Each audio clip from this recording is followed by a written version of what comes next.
E aí, meus amigos, que a graça e a paz do Criador esteja com cada um de vocês aí, tudo tranquilo?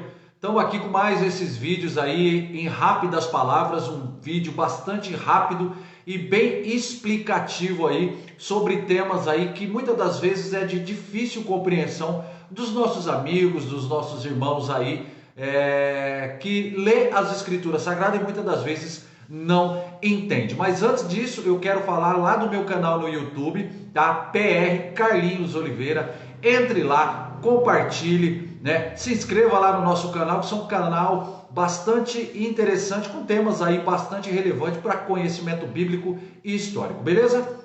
E hoje, meus irmãos, eu quero falar um tema, né?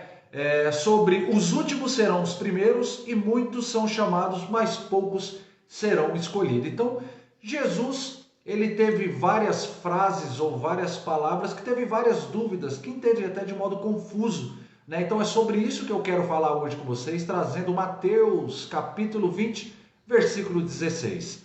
Beleza? Então fica ligadinho comigo aí, preste bastante atenção aí que nós vamos aprender. Irmãos, eu quero aqui compartilhar com vocês aqui esta afirmação aqui de Jesus, né, para todos os nossos amigos dos grupos de estudo. Tem esse texto aqui no livro de Mateus, capítulo 20, versículo 16, que nós iremos aqui entender essa explicação. Por que Jesus disse isso? Porque os últimos serão os primeiros, os últimos serão os primeiros. Então, o texto diz literalmente, falando com os discípulos, né? Assim os últimos serão os primeiros e os primeiros serão os últimos, porque muitos são chamados, mas poucos escolhidos. Bem, pessoal, como sempre, a regra de ouro para a gente entender essa interpretação de texto, principalmente esse texto bíblico, é lembrar de todo o contexto. Que circunstância, que ambiente, né, vivencial, que ocasião Jesus proferiu esses ditos aí que às vezes aí são difíceis de interpretar. Então a gente tem que voltar lá para o capítulo 19, né? Que a história é longa, né? Então tudo parece ter começado com aquele episódio que Jesus encontra um jovem rico, né, que se aproxima dele e pergunta para ele o que ele poderia fazer para herdar a vida eterna. E Jesus diz: quer entrar na vida? Guarda os mandamentos. Mateus 19, tá? A partir do verso 17. Aí o moço perguntou: mas que mandamento? Jesus cita os mandamentos da lei de Deus, né? Aí o jovem retruca, fala: mas eu tenho guardado isso daí, né, desde a minha juventude, o que está me faltando? E Jesus fala: bem, se você quer ser perfeito, venda os seus bens, dê aos pobres, você vai ter um tesouro no céu. Então depois você venha, é só me seguir. É claro que essa exigência que Jesus fez àquele moço não é um paradigma, né, para todos. Né? Então, porque no caso daquele particular daquele moço, era o apego às riquezas que impediam de amar a Jesus, de amar a Deus. Deus deu, era a riqueza. Então, por isso que Jesus exigiu essa renúncia. E o resultado, nós todos sabemos, é que aquele rapaz, ouvindo aquela palavra, se retira, sai triste, porque o cara era um cara que tinha muito dinheiro. E aí Jesus vira para os discípulos e fala assim: olha, é muito difícil, né, um rico entrar no reino dos céus, é mais fácil passar um camelo no fundo de uma agulha do que o rico entrar no reino dos céus. Inclusive, sobre esta afirmação que nós estamos aqui vendo. Então os discípulos disseram assim: mas então quem pode ser salvo? Aí Jesus respondeu dizendo assim, que era impossível aos homens, mas para Deus tudo era possível.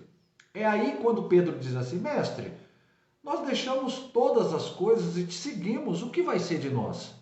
Aí Jesus diz: não, na regeneração, bem, na minha vinda, no restabelecimento de todas as coisas, o novo céu e a nova terra, eu vou me assentar no trono da minha glória e vocês vão se assentar comigo em 12 tronos para julgar as 12 tribos de Israel. Porém, muitos, os últimos serão os primeiros serão os últimos. Então Jesus estava se referindo ao fato, pessoal, que os primeiros aqui são os judeus, tá? A quem primeiro foi anunciado o reino de Deus, a quem foi dado os oráculos de Deus, alianças, promessas, as profecias e tudo mais, certo, pessoal? Os últimos que foram chamados são os gentios, os povos não judeus que estavam espalhados por todo o Império Romano e que nunca tinham ouvido nada a respeito de Deus, da sua lei, do Evangelho, enfim, da espera messiânica. Então, muitos primeiros, ou muitos dos judeus que foram chamados, que ouviram a palavra de Deus, eles não creram, não receberam. Então, mas os que foram chamados depois, os gentios, creram na mensagem do Evangelho e constituíram ali as igrejas do século I. Então, os judeus rejeitaram o Evangelho, eles que foram os primeiros, mas os gentios aceitaram, que foram os últimos.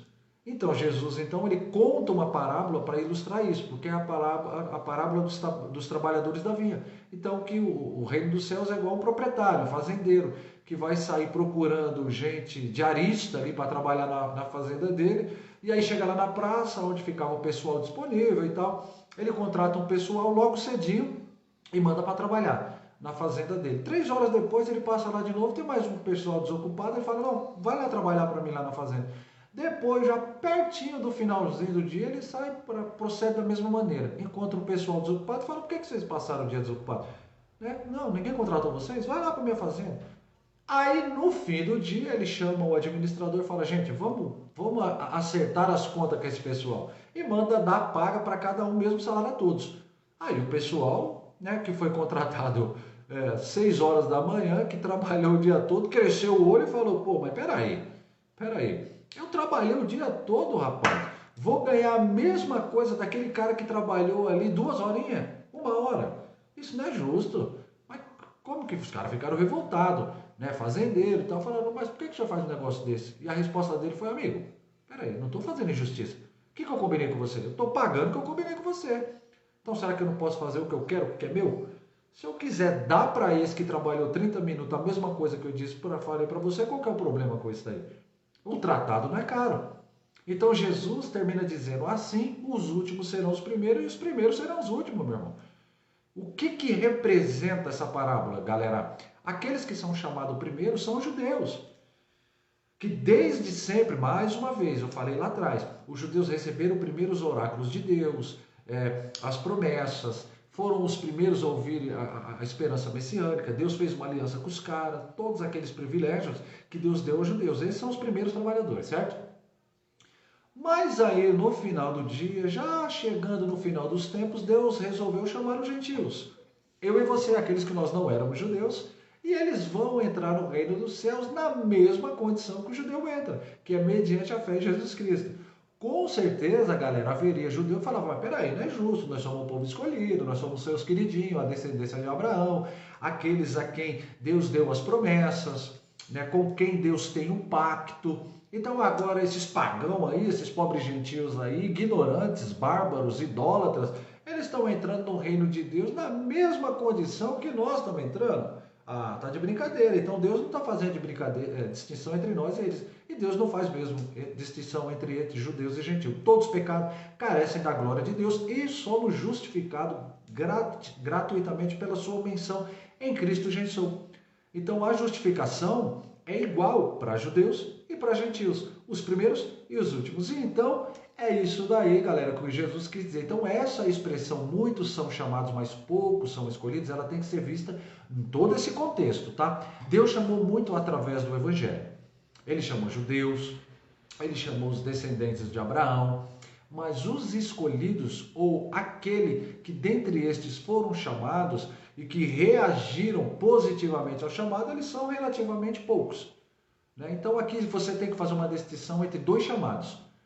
Distinção na teologia faz 2 chamados. Primeiro, o chamado geral, judeus e gentios, através da proclamação do Evangelho, ao mundo inteiro, através do trabalho missionário, através da literatura distribuída pelo mundo, enfim. Deus usa de dezenas de meios distintos para chamar todas as pessoas ao arrependimento e à fé no seu Filho Jesus Cristo. Muitos são chamados. Mas Deus chama pela consciência, Deus chama pela luz da natureza, Deus tem se revelado ao mundo pelas coisas criadas, no coração do homem. O homem é a imagem e a semelhança de Deus. Muitos serão chamados. Eu digo até que todos, que esse chamamento ele consiste em se revelar, falar da sua existência, da sua soberania, da sua glória através da sua divindade. Eu diria que não vai ter uma única pessoa que não foi chamado, no sentido de que não foi alertado para a existência de Deus. Junto com isso vem a pregação do Evangelho. Então Paulo fala que esse chamado geral torna o homem indesculpável, lá em Romanos 1. Então Deus ele se revela a partir da natureza, a partir da consciência, As pessoas sabem disso, então, portanto, elas são indesculpáveis. E além dessa revelação natural da consciência pela qual Deus chamou eu e você, é a revelação mais completa e perfeita, né? A salvadora, que é a revelação que vem através do Evangelho de Jesus Cristo. Né? Primeiro chamado geral. Há um chamado especial ou eficaz, galera, que é o chamamento que o Espírito Santo faz no coração dos eleitos de Deus e que é irresistível. A pessoa ouve o chamado geral, a pregação do Evangelho, e o Espírito Santo vai lá no íntimo, no coração e fala, chama, é para você, é com você que eu estou falando. Você precisa disso. E o Espírito Santo ilumina os olhos, move o coração, ele inclina a vontade da pessoa de tal forma que aquele chamado se torna totalmente eficaz e totalmente irresistível. Então muitos são chamados, mas poucos são escolhidos, no sentido de que poucos vão ser chamados irresistivelmente. Então aqueles que vêm é porque Deus escolheu mesmo entre os outros, porque os outros muitas das vezes não querem entregar a esse chamado irresistível de Deus, como diz Salmo 37, verso número 5, entrega o teu caminho ao Senhor, confia nele, que tudo ele fará. Então o chamado está para todos, porém tem pessoas que resistem, continuam resistindo a esse chamado. Né? Então muitos querem ser o primeiro, né? Mas infelizmente vão ser os últimos, e muitos que são os últimos vão ser os primeiros. Vocês estão entendendo? Então voluntariamente, quando o Espírito atrai o amor, né, para servir a Cristo, esse chamado irresistível, quando Cristo chama, quando Cristo busca, quando Cristo literalmente faz ali um chamado para minha e para a sua vida. Eu me lembro do meu chamado, que foi muito difícil, literalmente, eu reconhecer esse chamado. A luta foi muito grande para mim entender quem estava me chamando, que era o próprio Espírito Santo, querendo mudar toda a minha história, mudar a minha vida, mudar a vida da minha casa, a vida das minhas filhas, enfim, mudar todo o meu contexto de trevas a qual eu vivia. Então, por isso que em rápidas palavras aqui, eu tenho certeza que você já captou literalmente esse contexto, porque eu sempre falo, todo texto fora de pretexto vira, né, nós temos que ter um contexto, né?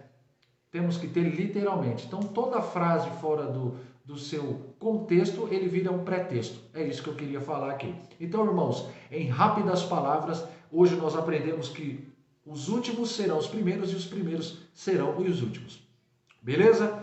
Então, que a graça e a paz do Criador esteja no seu coração, que você possa literalmente abrir o seu coração para esse chamado irresistível do Espírito Santo, que ele tem te chamado, não é de hoje, já faz muito tempo que ele tem te chamado para mudar a tua história, a tua casa e fazer você ser uma pessoa literalmente mais feliz. Então quem fala aqui é o Carlinhos Oliveira. Novamente eu quero falar para vocês, compartilhe esse vídeo, se inscreva no nosso canal lá, e eu quero agradecer todos os amigos que têm me mandado mensagens aí, que eu não deixo de agradecer a todos eles aí. Beleza, galera? Que a graça e a paz do Criador esteja com vocês. Um grande abraço em vossos corações. E ó, Cristo está te chamando, hein? Deus abençoe.